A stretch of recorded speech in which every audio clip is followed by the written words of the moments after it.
Morning 9th students. இன்றைக்கி lesson 12 next நம்ம பார்க்குற டாபிக் நவீன தனிம வரிசை அட்டவணையின் சிறப்புகள். அதாவது நவீன தனிம வரிசை அட்டவணை சொன்னோம், ஹென்றி மோஸ்லேங்கிற ஒரு இயற்பியலாளர் சொன்னது. அதாவது ஆங்கிலேய அறிஞர், அவர் ஒரு ஃபிசிஸ்ட், அதாவது இயற்பியலாளர், அவர் சொன்னது தான் இந்த நவீன தனிம வரிசை அட்டவணை. அதோட சிறப்புகள் என்னென்னு பார்க்கலாம். இந்த அட்டவணை அணுவின் மிகுந்த அடிப்படைத்தன்மையான அணு எண்ணை அடிப்படையாக கொண்டது. இம்பார்ட்டன் ஒன்று. பொதுவாகவே நவீன தனிம வரிசை அட்டவணை எதை பேஸ் பண்ணி உருவாக்கப்பட்டது அப்படின்னா, தனிமங்களோட அணு எண்ணை அடிப்படையாக வச்சு தான் உருவாக்கப்பட்டது. இது தனிமத்தின் அமைவிடத்தையும் அணு அமைப்பையும் தெளிவாக ஒருங்கிணைக்கிறது. ஒவ்வொரு தொடர் முடிவதும் வாத பொருத்தமானது. ஒரு தொடரில் அணு எண் அதிகரிக்க ஆற்றல் கூடுகள் மந்தவாயு வரும் வரை மெதுவாக நிரம்புகின்றன. இம்பார்ட்டன் ஒன்று. நம்ம சொன்னோம் 7 தொடர்கள் இருக்குது, அதே மாதிரி 18 தொகுதிகள் இருக்குதுன்னு சொன்னோம். ஒவ்வொரு தொடர்லேயும் பார்த்திங்கன்னா அந்த நம்ம உள் ஆற்றல் மட்டங்கள் சொன்னோம் இல்லையா, SPDF, அதில் போய் எலக்ட்ரான் சேர்றது பார்த்திங்கன்னா கரெக்டாக கொஞ்சம் கொஞ்சமாக அதிகரித்து மந்தவாயு வரைக்கும் கரெக்டாக நிரம்புது. இது நினைவில் வைத்து கொள்வதற்கும் மறுபடி உருவாக்குவதற்கும் எளியது. ஒவ்வொரு தொகுதியும் தற்சார்பு உடையது. இதனால் துணை தொகுதிகள் வேண்டாம் என முடிவு செய்யப்பட்டது. இம்பார்ட்டன் ஒன்று. இப்போ மெண்டலீவ் சொன்னதுலாம் பார்த்தீங்கன்னா ஒரு குரூப் இருந்ததுன்னா அதுக்கு பக்கத்தில் சப்குரூப் இருந்தது ஏபின்னு. ஆனால் இதில் பார்த்தீங்கன்னா இதில் ஒரே ஒரு தொகுதி தான், அதுக்கு துணை தொகுதிகள் எதுவும் வைக்கல. அதே மாதிரி இதை நினைவில் வச்சுக்கிறதும் ஈஸியாக இருக்குது, ஈஸியாக மறுபடியும் உருவாக்க முடியும். ஒரு தனிமத்தின் ஐசோடோப்புகள் ஒரே அணு எண்ணை கொண்டுள்ளதால் அவற்றிற்கு ஒரே அமைவிடம் போதும் என எடுத்துக்கொள்ளப்பட்டது. இம்பார்ட்டன் ஒன்று.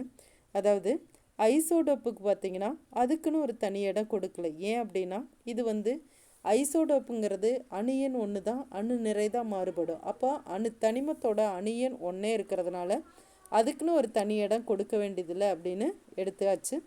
8ஆம் தொகுதியின் மெண்டலீவ் அட்டவணை அமைவிடமும் சரி என நிரூபிக்கப்பட்டது. இடைநிலை தனிமங்களின் பண்புகள் அவற்றின் வலது மற்றும் இடதுபுறம் உள்ள தனிமங்களின் பண்புகளுக்கு இடைப்பட்டதாக உள்ளதால் அவை நடுவில் கொண்டு வரப்பட்டன. இம்பார்ட்டன் ஒன்று. இப்போ நம்ம சொன்னோம் 3லிருந்து 12 வரைக்கும் இருக்கிறத இடைநிலை தனிமங்கள் சொன்னோம். அந்த இடைநிலை தனிமங்களோட பண்புகள் பார்த்திங்கன்னா அதுக்கு முன்னாடி இருக்கிற எஸ் தொகுதி தனிமங்களோட பண்புகளுக்கும் பின்னாடி வரக்கூடிய பி தொகுதி தனிமங்களோட பண்புக்கு இடையில் இருக்கிறதுனால கரெக்டாக அந்த இடத்துல நடுவில் வச்சதும் கரெக்டாக இருந்துச்சு. இந்த அட்டவணை உலோகங்களையும் அலோகங்களையும் தனித்தனியாக பிரிக்கிறது. அலோகங்கள் அட்டவணையின் மேல் வலது மூலையில் அமைந்துள்ள. இம்பார்ட்டன் ஒன்று. பொதுவாக பி தொகுதியில் தான் பார்த்திங்கன்னா உலோகங்கள் அலோகங்கள் உலோக பொலிகள்லாம் வரும். அதில் பார்த்திங்கன்னா உலோகங்கள் அலோகங்கள் தனித்தனியாக பிரித்து வைக்கிறதுனால ஈஸியாக நம்ம கண்டுபிடிச்சிடலாம். அதே மாதிரி மெண்டலீவ் அட்டவணையில் இடம் மாறி வைக்கப்பட்டிருந்த தனிமங்கள் அனைத்தும் சரி செய்யப்பட்டு தற்போது சரியான இடத்தில் வைக்கப்பட்டுள்ளன. ஏனென்றால் இவை அணு எண்ணை அடிப்படையாக கொண்டவை. அதை நம்ம ஏற்கனவே சொன்னோம். மெண்டலீவ் அட்டவணையில் பார்த்திங்கன்னா சில தனிமங்களோட அணு நிறை தப்பாக கண்டுபிடிச்சதுனால மறுபடியும் புதுசாக கண்டுபிடிச்சு இடம் மாற்றி வைக்கிறதா இருந்ததுன்னு. ஆனால் இங்கே அணு நிறைய நம்ம எடுக்கலை, அணு எண்ணை எடுத்துக்கிட்டு தனிமங்களை வரிசைப்படுத்தி வச்சதுனால ஒவ்வொன்றையுமே சரியான அணு எண்ணை கணக்கிட்டு சரியான இடத்துல வச்சிருக்கு. அடுத்து பாருங்கள், லாந்தனைடுகளும் ஆக்டினைடுகளும் அட்டவணையின் அடியில் வைக்கப்பட்டதற்கு சரியான காரணம் கொடுக்கப்பட்டது. இம்பார்ட்டன் ஒன்று. நம்ம எஃப் தொகுதி தனிமங்கள்னு சொன்னோம் இல்லையா, அந்த உள் இடைநிலை தனிமங்கள். இது பார்த்திங்கன்னா லாந்தனைடுகள்ங்கிறது லாந்தனத்தை தொடர்ந்து வரக்கூடிய 14 தனிமங்கள். அதே மாதிரி ஆக்டினைடுங்கிறது ஆக்டினத்தை தொடர்ந்து வரக்கூடிய 14 தனிமங்களும். கீழே வச்சதுக்கும் சரியான விளக்கம் கொடுத்துருக்காங்க. நெக்ஸ்ட் பாருங்கள், தனிம வரிசை அட்டவணையில் ஹைட்ரஜனின் நிலைப்பாடு. இப்போ ஹைட்ரஜன் தான் ஃபஸ்ட்டு எலமெண்ட். அதாவது தனிம வரிசை அட்டவணையில் முதல் தனிமம் எதுனா ஹைட்ரஜன். ஏன் இது ஃபஸ்ட்டாக வச்சுருக்காங்க அப்படின்னா, ஹைட்ரஜன் மிகவும் லேசான சிறிய மற்றும் தனிம வரிசை அட்டவணையில் முதல் தனிமமாகும். இதனுடைய அணு அமைப்பு 1s1 மிகவும் எளியது. இது அட்டவணையில் ஒரு தனி இடத்தில் உள்ளது. இவை கார உலோகம் மற்றும் ஹாலஜனின் பண்பை தன்னுள் கொண்டுள்ளன. இம்பார்ட்டன் ஒன்று.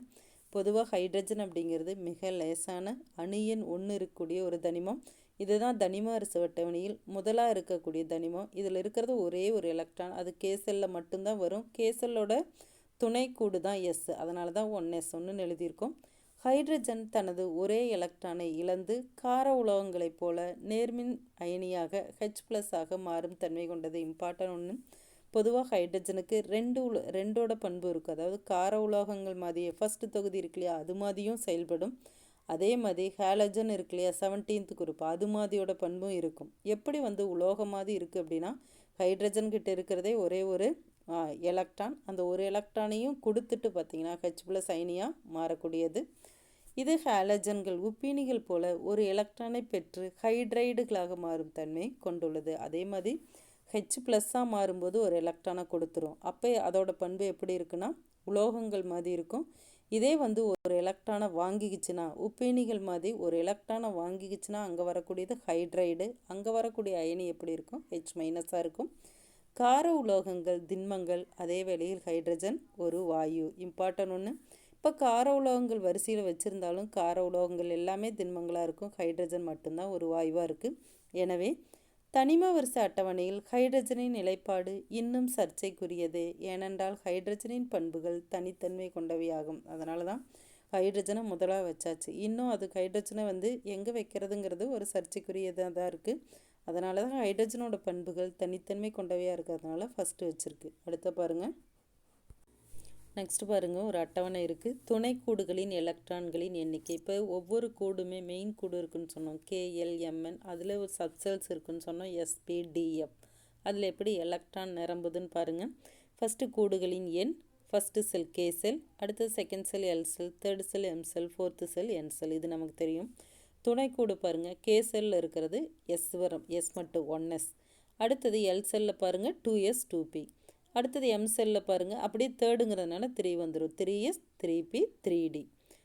அந்த ஃபோர்த்து செல்லில் இருக்கிறது 4s 4p 4d 4f. நம்ம ஏற்கனவே சொன்னோம் L செல் அப்படின்னா அதில் வரக்கூடிய எலக்ட்ரான்கள் 2. அடுத்தது K செல்லில், அதாவது Sல 2 எலக்ட்ரான் வரும். இப்போ ஃபஸ்ட்டில் பாருங்கள் 2 எலக்ட்ரான். அப்போ K செல்லில் மேக்ஸிமம் 2 எலக்ட்ரான் தான் இருக்கும். அடுத்தது பாருங்கள் எல் செல்லில் ரெண்டு துணைக்கூடுகள் இருக்குன்னு சொன்னோம். ஒன்று 2s, இன்னொன்று 2p. எஸ்ஸில் 2 எலக்ட்ரான் இருக்குது, பியில் 6, மொத்தம் 8 எலக்ட்ரான். அப்போ எல் செல்னால் டோட்டலாக எத்தனை எலக்ட்ரான் வரணும்? 8 எலக்ட்ரான். அடுத்தது எம் செல்லில் பாருங்கள், எஸ்ஸில் 2, பியில் 6, டியில் 10, டோட்டலாக 18 எலக்ட்ரான்ஸ். அப்போ எம் செல்னால் 18 எலக்ட்ரான்ஸ். அதே மாதிரி தான் என் செல்னால் 32 எலக்ட்ரான்ஸ். இது எப்படிங்கிறத நம்ம இன்னும் ஹையர் கிளாஸில் தெரிஞ்சுக்கலாம். நெக்ஸ்ட்டு நம்ம பார்க்க போகிறது இப்போ மந்த வாயுக்களுடைய நிலைப்பாடு. இப்போ மந்த வாயுக்கள் எந்த தொகுதியில் இருக்குன்னு சொன்னோம்? தொகுதி 18 இருக்குன்னு சொன்னோம். ஏன் அங்கே வச்சுருக்காங்கன்னு பாருங்கள். Helium, neon, argon, krypton, xenon மற்றும் 18ஆம் தொகுதியில் உள்ள ரேடான் போன்ற தனிமங்கள் அரிய வாயுக்கள் அல்லது மந்த வாயுக்கள் என அழைக்கப்படுகின்றன. இவை ஓரணு தனிமங்கள் மற்ற பொருள்களுடன் அவ்வளவு எளிதில் வினைபுரிவதில்லை. எனவே இவை மந்த வாயுக்கள் என்று அழைக்கப்படுகின்றன. மேலும் இவை மிகச்சிறிய அளவிலேயே காணப்படுகின்றன. எனவே இவை அரிய வாயுக்கள் என்றும் அழைக்கப்படுகின்றன. இம்பார்ட்டன் ஒன்று. அதாவது 18வது தொகுதியில் வரக்கூடிய இந்த helium, neon, argon, krypton, xenon, Radon எல்லாம் பார்த்திங்கன்னா பொதுவாக ஏன் அரிய வாயுக்கள் மந்த வாயுக்கள்னு சொல்கிறோம் அப்படின்னா, இதனுடைய வெளிக்கூடு, அதாவது கடைசி ஆற்றல் மட்டத்தில் இருக்கிற கூடில் இருக்கிறது தான் இணைதிறன் கூடுன்னு சொல்லுவோம். இந்த இணைதிறன் கூடு முழுவதும் நிரம்பி இருக்கிறதுனால இது ஈஸியாக இது கூடவும் போய் வினைப்படாது. அதனால தான் இதுக்கு பேரே மந்த வாயுக்கள்.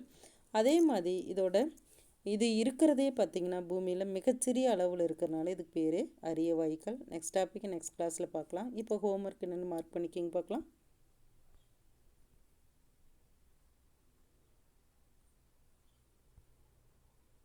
இந்த கொஷின் தான் ஹோம்ஒர்க்கு. நவீன தனிம வரிசை அட்டவணையின் சிறப்புகள் யாவை? மொத்தம் எத்தனை பாயிண்ட் இருக்குதுன்னு பார்த்துங்க. 2 4 6 8 10 பாயிண்ட் இருக்குது. இதுதான் 5 மார்க் கொஷின். Important question. படித்து ஹோம்ஒர்க்காக சென்ட் பண்ணிடுங்க. Thank you students.